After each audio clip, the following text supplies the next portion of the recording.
All right. Hello, everyone. The audience is trickling in. Nice to see you all. I am so happy that you are here joining us tonight. This is Left Bank Books welcomes investigative journalist Carey Gillam, who will discuss her new book, The Monsanto Papers: Deadly Secrets, Corporate Corruption, and One Man's Search for Justice. Tonight, Carey will be in conversation with editor Emily Turner.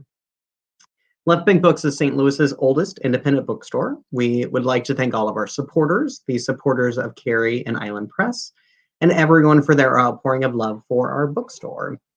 We offer curbside pickup and delivery to anywhere in the country, anywhere in the world. We are happy to be able to bring our event series virtual. We believe that events are a way to expand your mind and bring in new thoughts to make the world a better place. We hope that you enjoyed this event, and we hope that you support Left Bank Books by purchasing a copy for you or for your friends at left-bank.com.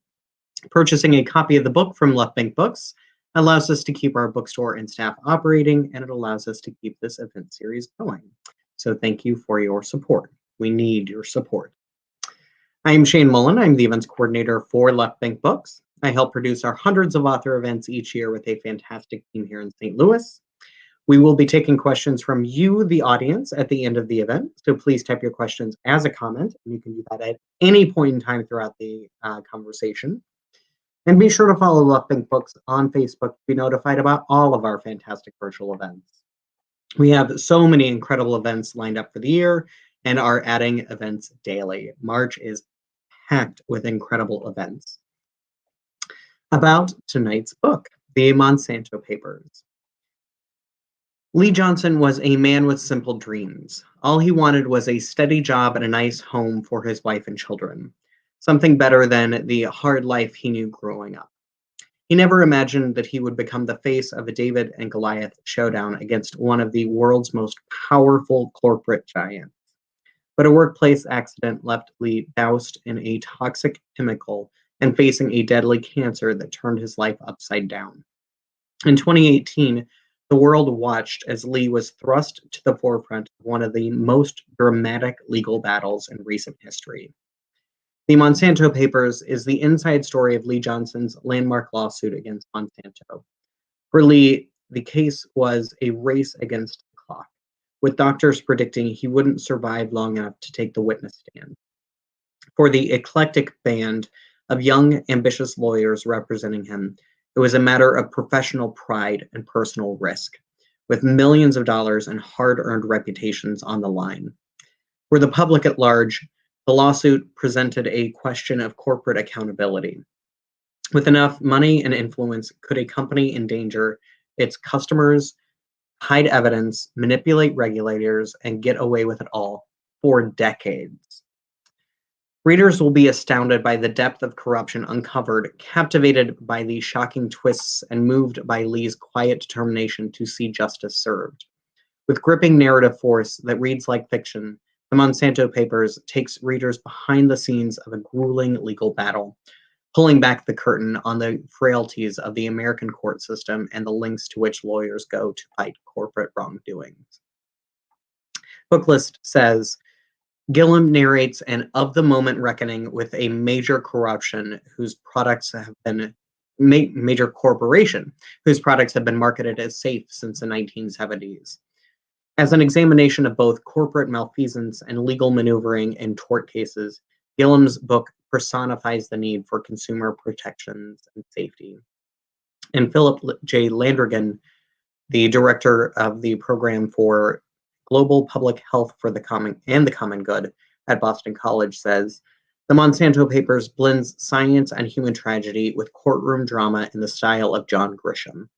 It is a story of corporate malfeasance on a grand scale, a chilling revelation of the chemical industry's greed, arrogance, and reckless disregard for human life and the health of our planet.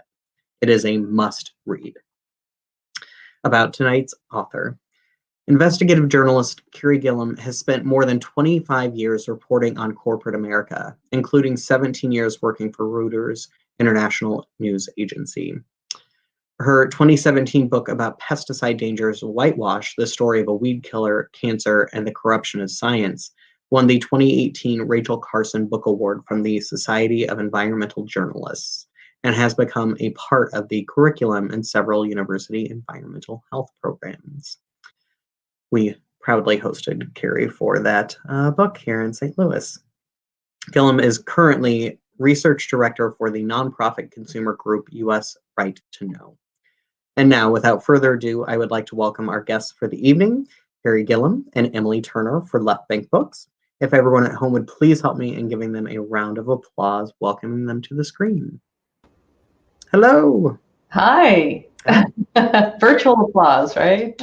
Yeah, but can you hear it? It's great. Yeah. Well, applause for you, Shane. That was great. Thank you. And we do have a great audience here already, and I'm certain that they will have questions for you, as this is such a relevant topic to the world today, to St. Louis in general. So right. I'm really looking forward to it. Great. Me too. Okay. Well, I had the pleasure of working with Carey both on the Monsanto papers and also on her first book, Whitewash. And so to get us started, I just wanted to ask Carey to talk just a tiny bit about Whitewash and how the research for that book led her to the Monsanto papers. Sure. Well, I tell this story, Emily. I'm going to tell it about you. I was working at Reuters, spent 17 years there. I was covering the agrochemical industry, the big companies, Monsanto, Syngenta, Dow DuPont, and the pesticide industry. And Emily came to me and said, hey, would you write a book about a lot of the things you've been writing here about glyphosate and Monsanto? Glyphosate is the active ingredient in the Roundup weed killer. And there were a lot of scientific studies that were mounting, showing both environmental harm as well as human harm, particularly a cancer connection. And Emily thought it would make a great book. I thought she was wrong. I thought nobody would want to read a book about a pesticide. But she convinced me I was wrong. And yeah, we wrote Whitewash, and it won a couple, 2-3 awards, and really resonated around the world. And I ended up speaking to the European Parliament, testifying there about the findings revealed in Whitewash about glyphosate. So, I like to think or differentiate that as more of an academic sort of book. I mean, I think it reads well, but it is very specific to science and environmental health and sort of regulatory matters, whereas this book is really just a tale about a man suffering, trying to hold a company accountable. Yeah. So let's turn to that book and that very famous case of Lee Johnson in 2018. Could you tell us all just why this was such an important case and what it meant both for Lee and for the public at large? Yeah, so this book focuses on the first trial, the first plaintiff to take Monsanto to trial on the allegation that their Roundup products, these glyphosate-based weed killers, cause non-Hodgkin lymphoma. And this, allegation and this concern had been out there for many, many, many years. Monsanto had always said its products were incredibly safe.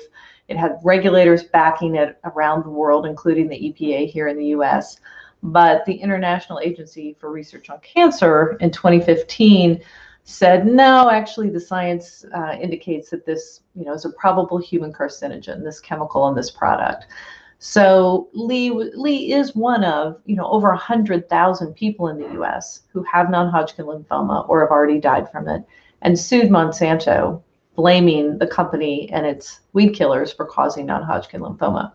But Lee, by circumstance and the sad fact that his cancer was deemed terminal, and he was given a very short time to live, so he became the very first person to go to trial against Monsanto and the very first to win a jury verdict that stunned the company and really turned the narrative around and drew great international attention to this subject matter and really put a spotlight on the efforts that the company had been engaging in to hide the science for so many years. Great. And Carey, did you want to read just a little bit about, from the book, about when Lee first met one of his lawyers? Sure. So this was Lee meeting Tim Litzenberg for the first time. And Tim was the first person from the Miller firm, the lawyer from the Miller firm, to be assigned to Lee's case. And you have to understand that Lee's cancer, his non-Hodgkin lymphoma, was a type called mycosis fungoides that manifests in the skin and the tissue. And so the cancerous lesions were not, underneath in his bodily organs, but actually visible on his skin. So here we are. So this is their first meeting. So for that first meeting between lawyer and client, Lee and Tim met at an Applebee's chain restaurant not far from Lee's apartment.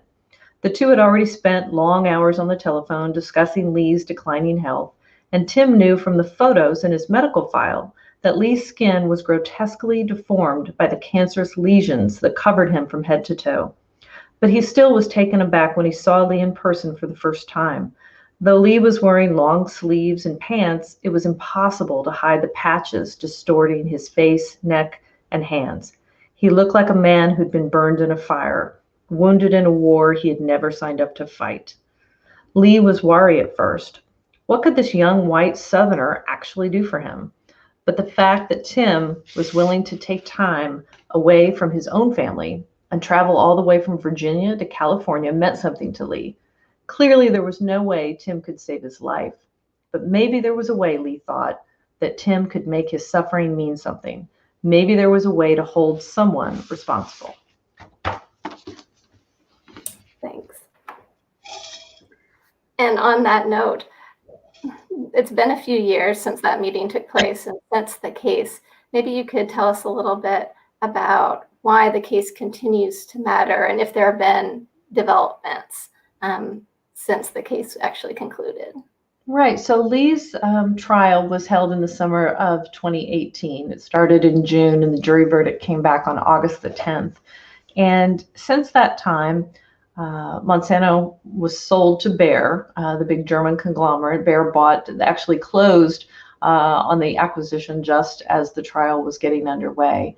So Bayer has really picked up the liability, which the company is not very happy about. The investors have been very unhappy about. And as I said earlier, over 100,000 people have similar claims against the company. There have been 2 more trials, 2 more losses for the company, 2 more huge jury verdicts. The final verdict in the last of the 3 trials that have been held to date had $2 billion awarded to the plaintiffs against the company. That was a husband and wife who both were diagnosed with non-Hodgkin lymphoma after extensive exposure to the company's products. So Bayer now has decided they don't want to go to trial anymore. They don't want to try this out in the public. They have agreed to pay $11 billion out to try to settle these 100,000 or so claims as best they can. And they additionally are trying very hard to put in place a mechanism that will prevent future victims, future cancer patients from coming forward to sue them. And they have a proposal in federal court right now looking to pay about another $2 billion to try to head off future litigation here in the US. But, it's very much an open question as to whether or not they're going to be able to do that. And to go back to the landmark trial for just a moment, Lee was represented by a number of different lawyers. They're kind of a eclectic bunch. There's some pretty fun stories in the book about not just their professional work, but their personalities. So I wondered if you could tell us a little bit about some of the lawyers that you got to know and what made them so unique and important to the success of this trial. Yeah, they were all quite different and a little eccentric in certain ways, some of them. I think what I learned is that to be a very successful, big-time mass tort attorney, winning these big cases against these big clients, you have to have a big personality, in addition to being very strategic and very intelligent and knowing the law very well and just, having a lot of resources at your disposal. You got to have some guts too. You got to be willing to get out there and take risks. And as I think Shane said in the introduction, these mass tort attorneys, and specifically the people I write about in the book, they put their own personal finances, millions and millions of dollars out on these cases years, for travel, for experts, for depositions, for discovery documents, all of the pleadings that they have to file in court and the court appearances that they have to make. And, if they lose these big cases, which, they quite often do, they get no money at all. They don't get paid. They don't get their expenses reimbursed. It's only when they win that they then, take a cut of whatever is awarded to the plaintiffs. So, to take that kind of risk and go out on a limb, you really gotta have something in your personality, and you see it in, Mike Miller, kiteboarder, Michael Baum is always out there wanting to body surf, and Amy Wagstaff is, oh, I can't even talk about it. Well, you'll have to read about Amy in the book, but they all have their own interesting stories behind the work that they were doing in the litigation. Yeah. And I know one key moment in the trial was when Lee's lawyers decided that it was really important for some of the information that was being presented in court to be available to the public.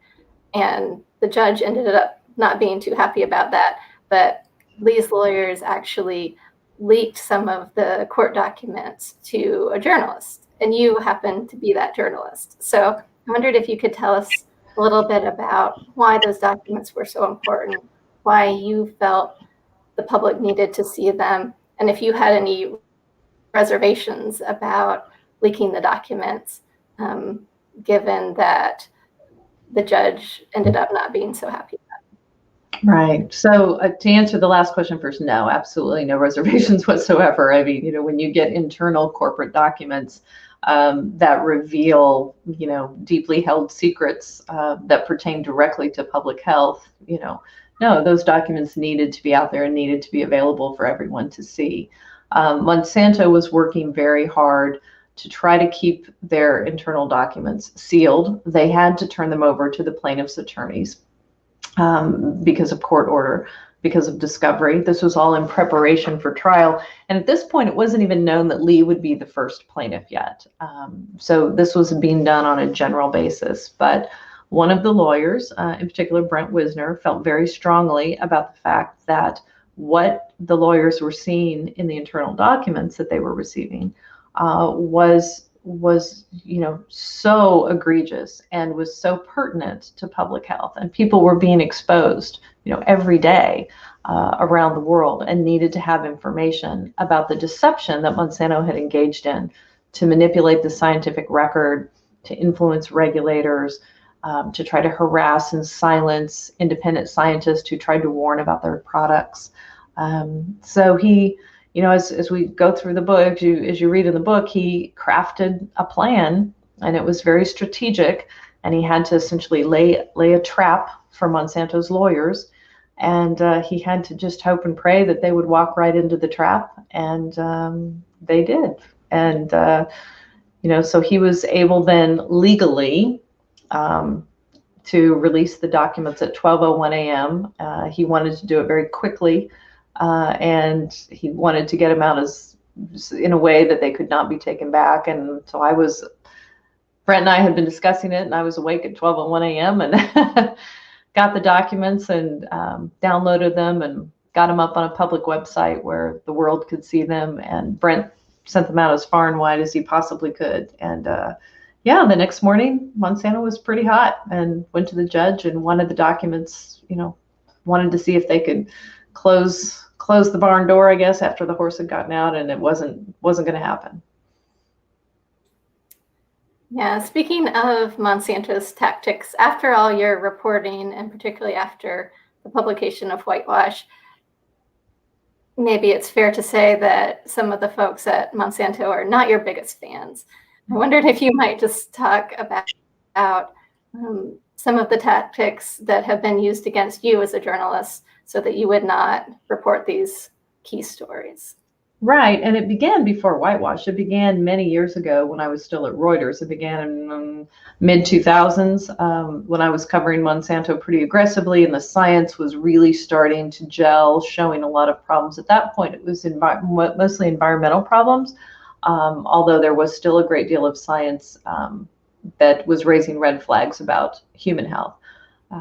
But the company, I spent time at Monsanto. I spent time in their headquarters and with their executives, and had what I thought was a, friendly, professional relationship. We had to talk about products and their business for my stories for Reuters on a regular basis.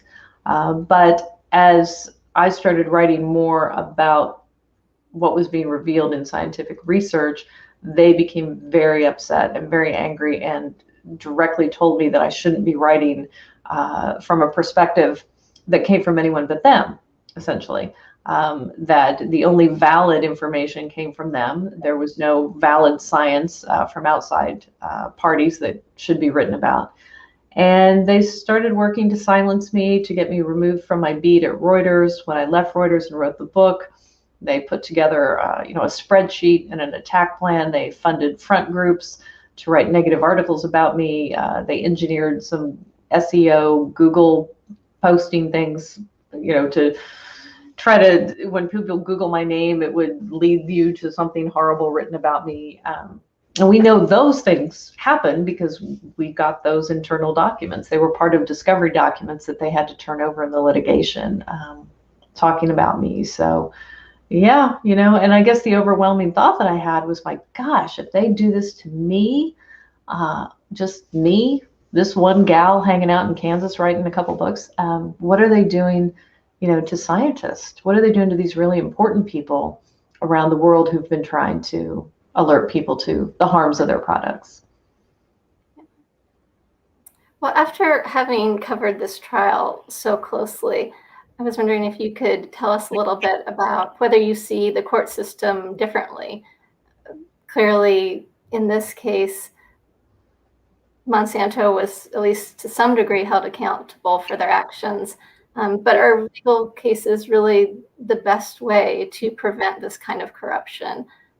What are your takeaways in terms of? So one thing that I maybe naively wasn't really aware of, or it hadn't really registered until I really got into covering these cases, because I've covered court cases before, but I guess I've never watched how the sausage is made, so to speak. I've never paid as much attention outside of the actual trial. And so it was surprising to me to see how much evidence doesn't get allowed, to be presented to a jury. I think people might assume that each side just gets all their evidence and you just put it all out there and let the jury sort it out. But that really isn't the way that it works. I mean, the judge really has a very important position to decide what information the jury's going to get and what they're not going to get. And, factual evidence that the plaintiff's side might think is incredibly important to their case, and all very true and factual, the judge can say, yeah, you know what? No, we don't think so. It's going to be too prejudicial or not as relevant as you think it is. And the same is true for the defense side. So the amount of evidence that the jury was not allowed to see in the Johnson trial was very surprising to me, and shocking. And so I thought that was interesting. Other things about the way that the court cases are put together and the hoops that everybody has to jump through, that I think are really interesting. But overall, to answer your question, the plaintiff's bar in this mass tort system, what I sort of came to conclude is, it's a very imperfect system. There's a lot of good, but there's also a lot of bad and a lot of ugly and kind of some sleazy in there. But lawyers like the ones who have led this Roundup litigation really are the only defense that consumers have. If you don't have these people out there spending their money, putting their time and their reputations and their hard-earned finances on the line for consumers, there's no one else out there to hold companies to account when they put forward defective or dangerous or misbranded products. Our regulators are supposed to do it. They're not. That is well established across a range of industries. And our lawmakers really aren't doing anything about it either. So you have a corporate capture in Washington, D.C., and the same is true in many other countries around the world, where the regulatory agencies are really, influenced very heavily by the companies whose products those regulators are supposed to be restricting or regulating or overseeing. And public health too often just, gets put on the back burner, and these corporate profit interests, are made the priority. And so, I do think there's a debate that's gone on for many years about the mass tort plaintiffs bar, et cetera, et cetera. People call them ambulance chasers, and they're out there just to exploit people and get their hopes up that they're going to win many millions of dollars, and they get drug around the court system, and then the lawyers get rich if they win, and the people get very little. And a lot of that is true. But it's also true, as I said, there's nothing else out there. It takes lawyers like the ones in this book to really do the hard work to hold these companies accountable. Shouldn't be that way, but that's the way it is until we demand something different. You mentioned some things that surprised you about the court system. Was there anything else in the course of your research that surprised you about what Monsanto was up to? I know you've been covering them for many years, so maybe nothing surprises you at this point, but anything that stood out to you? Oh, gosh. Yeah, I don't know. No. There were a lot of things that I just, I thought it was hugely hilarious. I guess that they made took great pains to tell the judge and the court that there shouldn't be any references to the tobacco industry. There's no comparison between Monsanto's strategies and tactics, to finance front groups and to manipulate the scientific record, and influence regulators.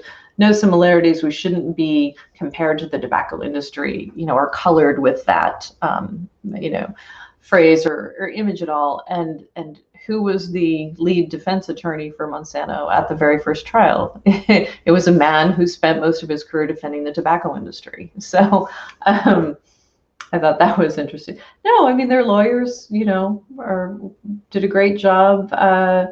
There were interesting things that we don't really know if what happened. There were things that were around the trial date. Things started popping up on people's phones around San Francisco, right around the courthouse. Google sponsored ads about how safe Roundup was, and that sort of thing. And people speculated that Monsanto was paying to have these things pop up, so jurors, if they were looking on their phones or whomever, would see this material. But I don't know. It was a lot that went on. It was an interesting time. Yeah, for sure. So I wonder if you could tell readers what you hope they will take away after having read the book. What I hope they'll take away. The bigger picture here for me, and the book is dedicated to people with cancer. I'll just read this quick little dedication here. This book is dedicated to the countless men and women stricken with cancer I have come to know in the course of researching and writing this book. People who have trusted me with their stories of suffering, fear, rage, and yes, hope. Always hope.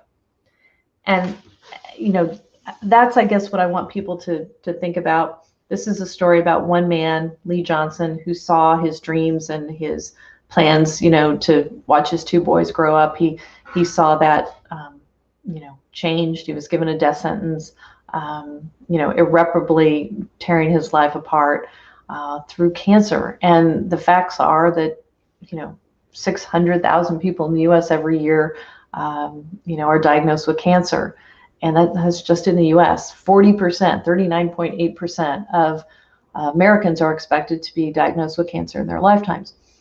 We know that environmental toxins, contaminants, chemicals like pesticides, like glyphosate, contribute to disease, contribute to cancer, as well as a range of other health problems. We know that. The science is out there.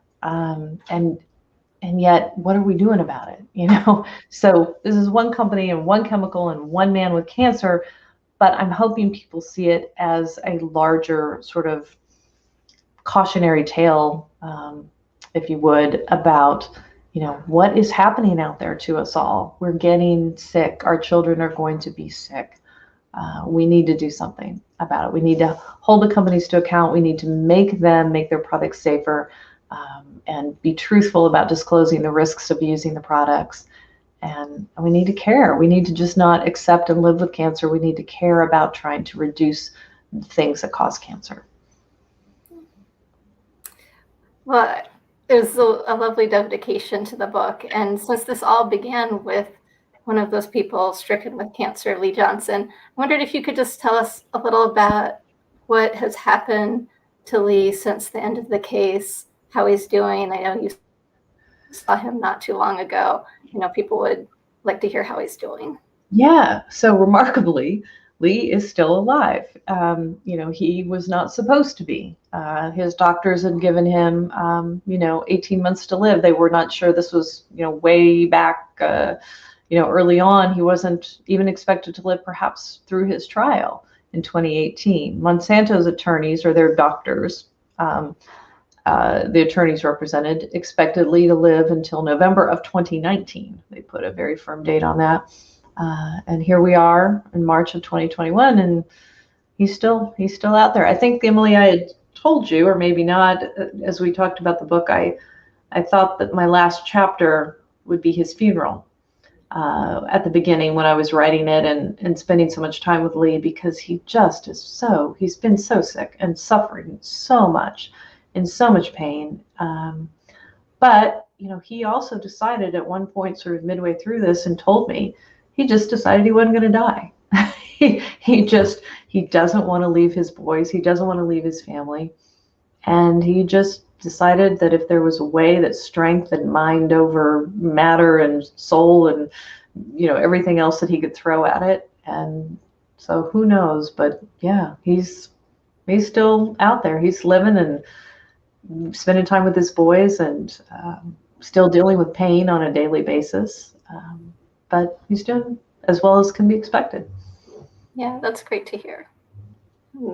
I also wanted to ask you about the health of Monsanto, which has now been absorbed by Bayer. Do you think this case has had long-term implications for them? And do you think there's any hope for some of these pesticides being regulated more effectively? Right. Well, it's had an incredibly detrimental effect on Bayer.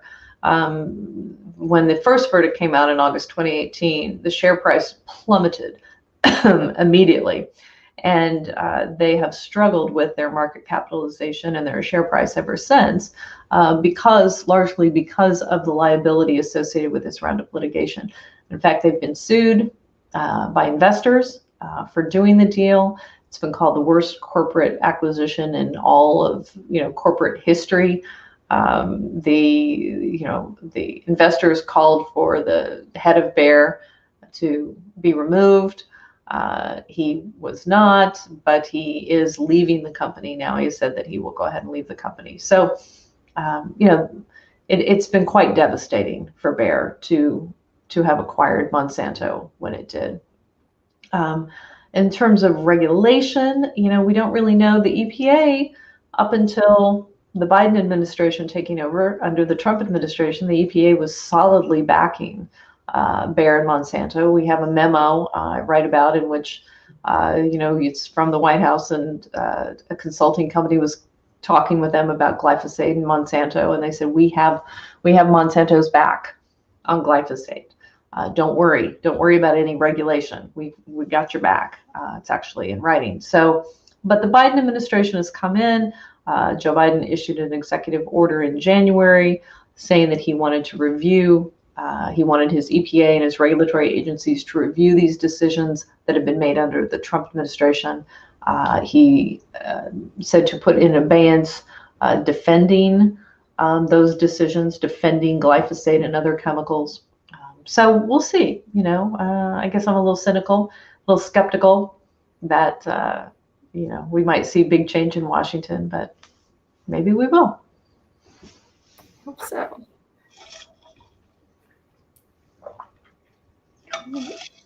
Maybe before we turn to the audience's questions, I'll just ask if anyone has any skepticism about what Monsanto has been up to and about some of the health concerns. What do you think is the most damning piece of evidence against them and the biggest reason why people should be concerned about the use of glyphosate? Gosh, if you have to, I don't think there's one. I don't know. I don't think there's one piece that you can pluck out. I think it's the story. I mean, the manipulation of the scientific literature is really sort of an egregious thing that has been pointed to a lot, and so I guess we would point to that. But it wasn't just one. It wasn't just one paper. They had engaged in this over and over again, and they didn't only do it for glyphosate.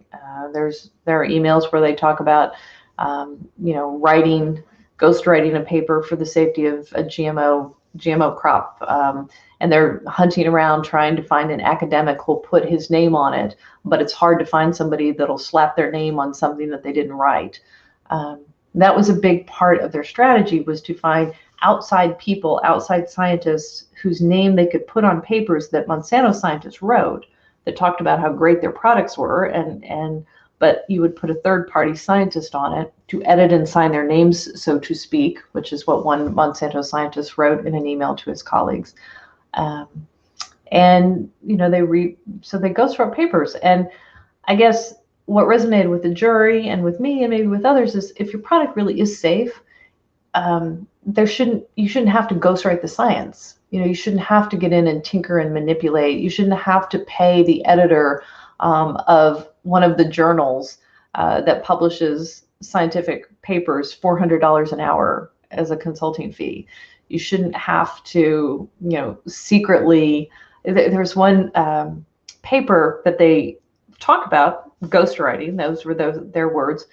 That the internal documents, they talk about how important this paper is going to be for the defense of glyphosate around the world, and the 3 years of work that 17 Monsanto scientists put into this paper that basically declared that there was no safety concern with glyphosate whatsoever, cancer, reproductive health, nothing. Like, this thing, you could bathe in it pretty much. And this paper was given to regulators around the world. Didn't have a Monsanto scientist's name on it at all. It had 3 purportedly independent scientists' name on it. But Monsanto internally cheered it, patted themselves on the back, and they even had T-shirts or polo shirts printed to give to their own scientist, a bravo for work well done in ghostwriting this paper. So you see all of that in these internal memos. It's pretty dramatic. Well, Carey, thank you so much for answering my questions. I'm curious about others. I'm sure there are many people who would like to ask you some things. Yeah, we do have a lot of audience questions, including several of my own, because wow, that is, like, the story is so fascinating, and it always just, every time I find out new information about this, it just blows my mind. And I was reminded, like, throughout the entire conversation, I was like, this reminds me so much of, like, the Aaron Brockovich thing. And then I was like, oh wait, she blurbed your first book. Yeah. So yeah, like, just that whole, like, just completely baffling court case of, like, how is this a thing? Like, how did they do this? But the first question is going to come from Daniel, who is also Blackberry Puppets of note. I mentioned that in the thing. So Daniel asks, do you think the jurors were swayed more by sympathy for Lee Johnson or by the fact that they were presented an even-handed view of the science by both the plaintiffs and Monsanto? So I'm wondering if you have some insight onto how you think. Hearing the last part of your question, you said swayed more by sympathy for Lee or if they were presented, or by the fact that they were presented an even-handed view of the science by both plaintiffs. So what they said, I interviewed several of them, and they talked about this afterwards, and even many of them wrote letters to the judge actually after the verdict, when she was contemplating Monsanto's request that she reverse the verdict. She did not, but they said no one really mentioned sympathy for Lee I mean, I think you would, because he's in a terrible situation.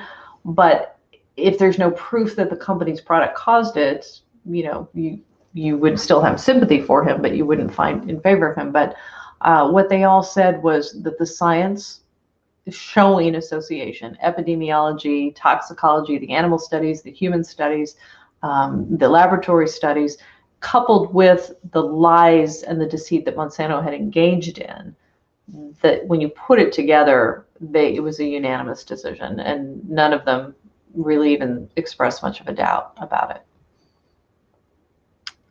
Karen's question is, do you think the move to centralize ag retail in large corporations like Nutrien versus smaller co-ops and privately held ag retail locations is better or worse for individual farmers and laborers and rural communities?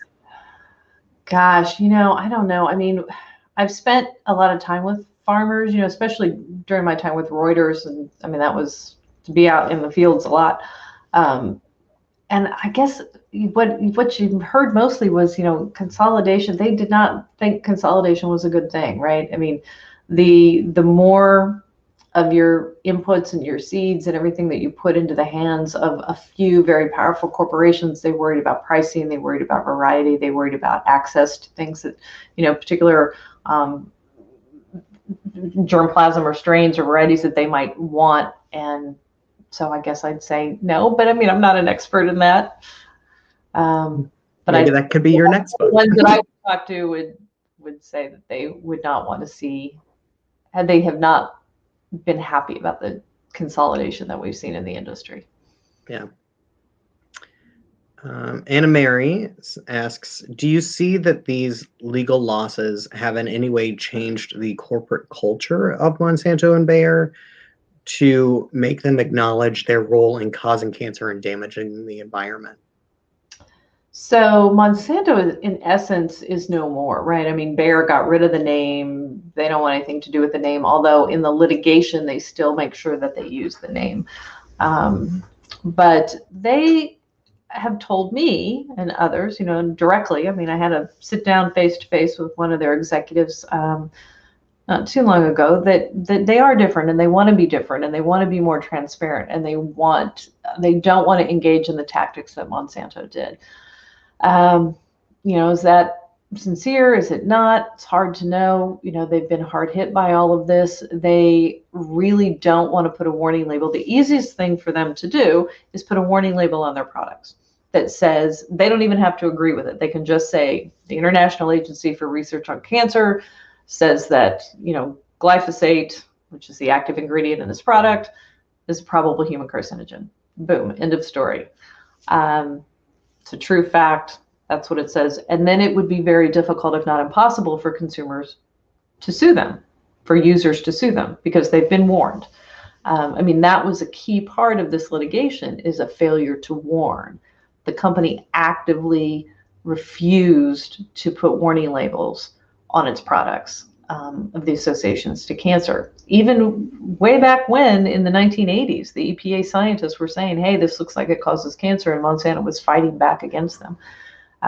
They still don't want to put a label on there, but they are starting to edge closer to that now and talk about some sort of language on a label. I'm personally curious, why do you think that is? That they're reluctant, or that they're edging closer? No, that they're reluctant. Like, I mean, it just doesn't, as a consumer, it doesn't make sense to me, like, why they wouldn't acknowledge, especially after all the lawsuits and things, like why they wouldn't just go ahead and do that.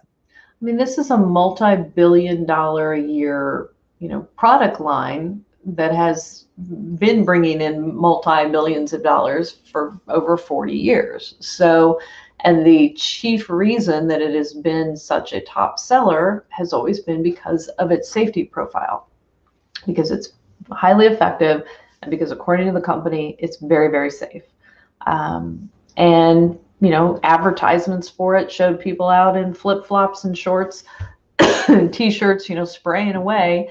Internally, Monsanto and documents show that they told their own people, hey, if you're spraying this, be sure you're wearing long sleeves and long pants and gloves, and you're not letting it get on your skin and that sort of thing. But their advertisement and their communications to consumers was always quite different. So, it'd be a pretty radical messaging and branding change to now join a lot of the other pesticides that are sold out there that do have a lot of language warning.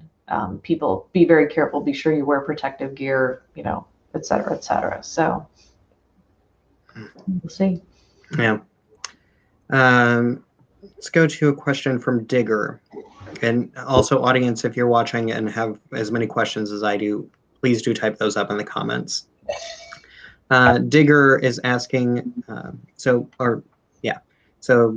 Monsanto tried to escape bad press and liability for PCBs, another carcinogenic product they produced, by spinning off Solutia. Solutia. Okay. That's, how long ago was that? 2003 or something, right? I have to look that back up.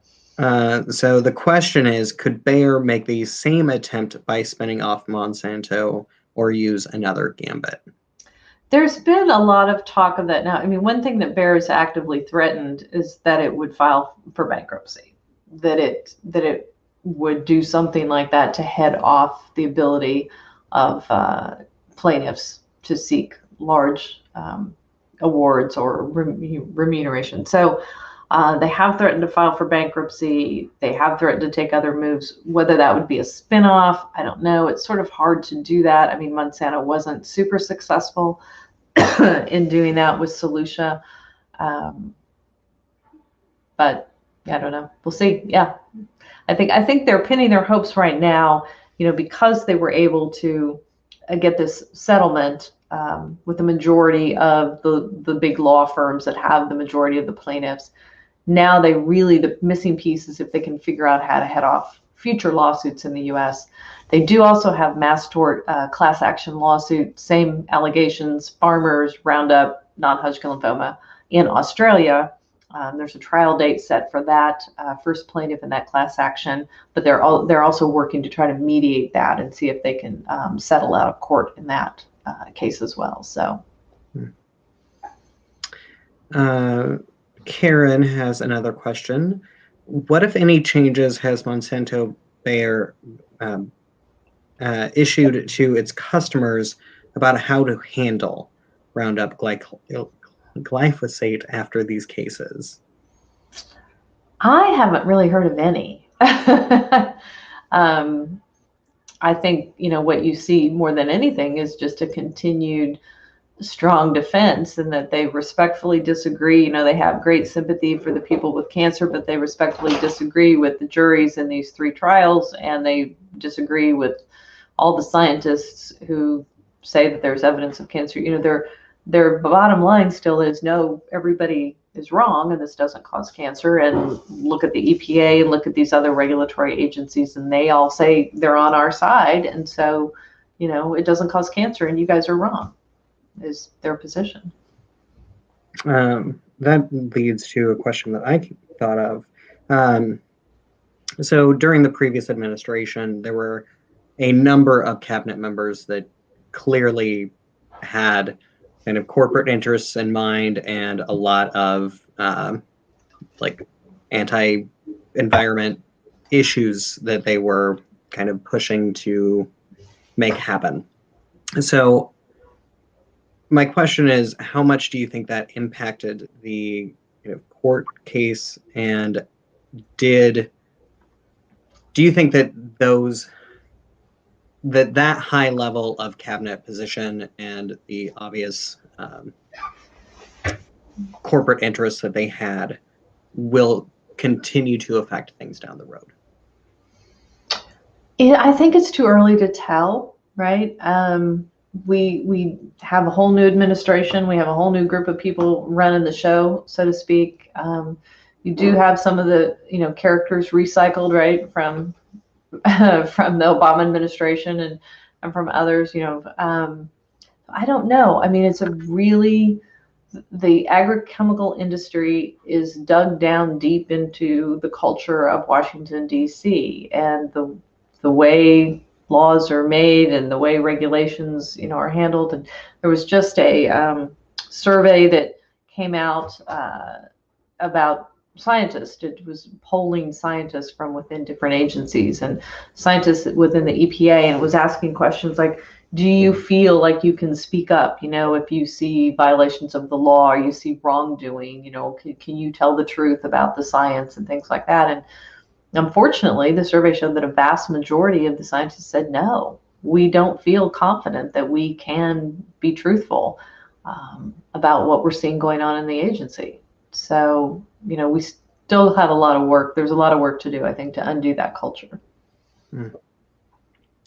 I think we may have answered this question already, but I will ask it just to see if there's, but even with a warning label, do you think there would be significant impact on the amount of Roundup Ready beans and crops that would be planted? Probably not, right? I don't know. At least not. No, I don't think so. I could be completely off base about this, but I think the farmers are really sophisticated users of agrochemicals, right? I mean, they're the ones. You don't see a lot of farmer plaintiffs in this litigation.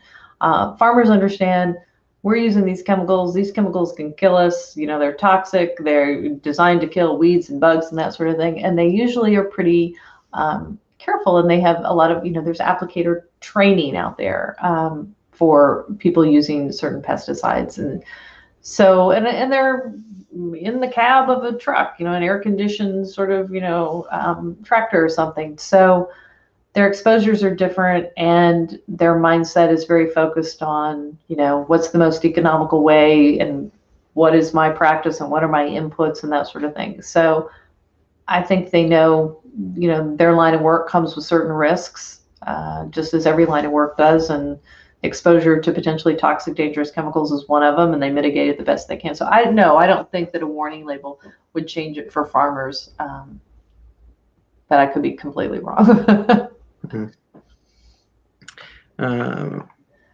I will ask. I want to involve Emily again. So Emily, I want to know where you really, with your editorial vision, what were you thinking would be your achievement for this book? Where do you want the audience to really go, aha, and we can change the world, we can make this not happen again? The first thing that comes to mind is actually an anecdote about whitewash, and Carey can fill in all the details if I get a little fuzzy about it.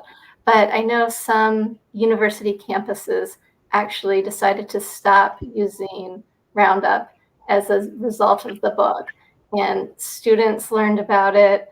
The university administration felt this was important, and so we would love New York Times book reviews and all that great media, but ultimately I think this is about people understanding the dangers of these chemicals and changing their behavior as a result. And so when you hear that kind of story of people reading the book, learning about the dangers, and actually making a concrete change, that's what's most heartening to me. And I didn't know that. You never said that to me. All you said to me was that you cried when you read the epilogue. I did.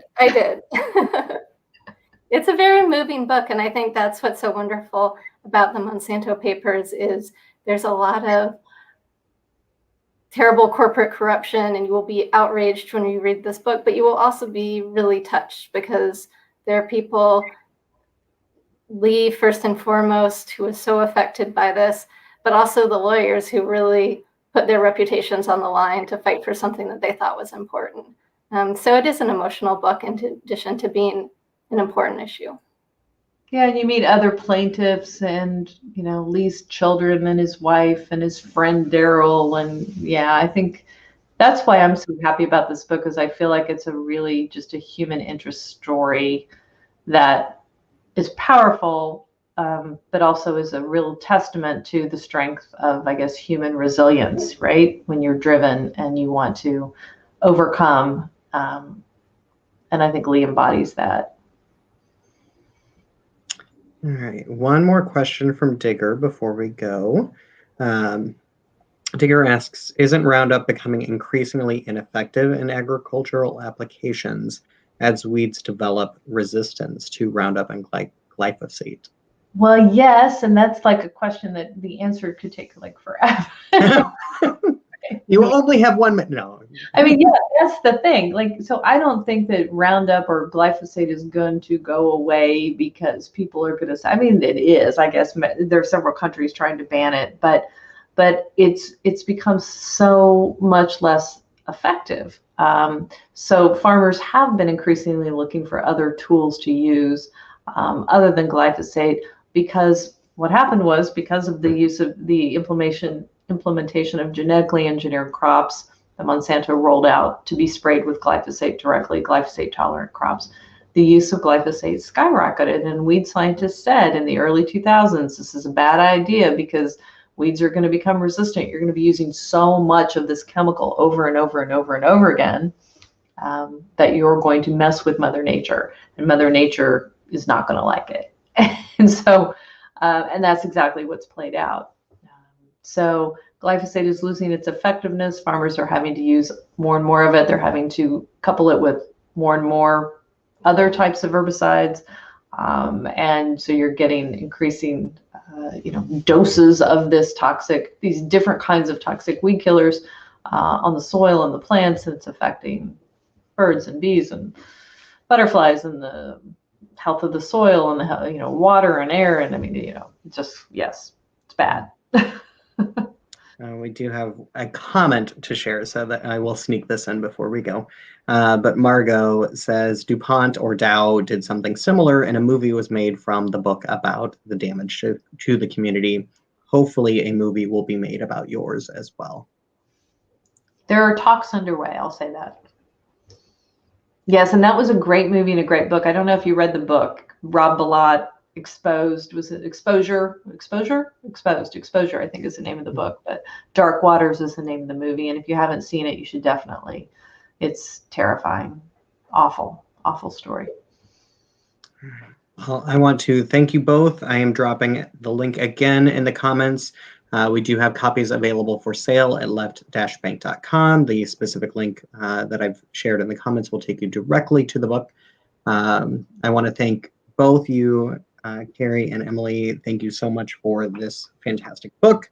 You both played such a large part in it. Carey, obviously, you wrote it, but Emily, like, the editor's role is often thankless, and I want to thank you. And I want to thank the audience for coming out tonight, for watching this incredible event. You've been great with your questions. And just really want to thank you for providing us with this information. That was fun. Thank you. Thank you so much. Thanks. All right, and we will see you next time, audience. So we have a lot of really fantastic events coming up. I will be in conversation with Veronique Tajo tomorrow, who has a novel about the Ebola virus. So if you are interested in nature, environment, and kind of the effects that comes, it's a really beautiful book, and I think you might be interested. So hope to see everyone again very soon, and have a great rest of your evening.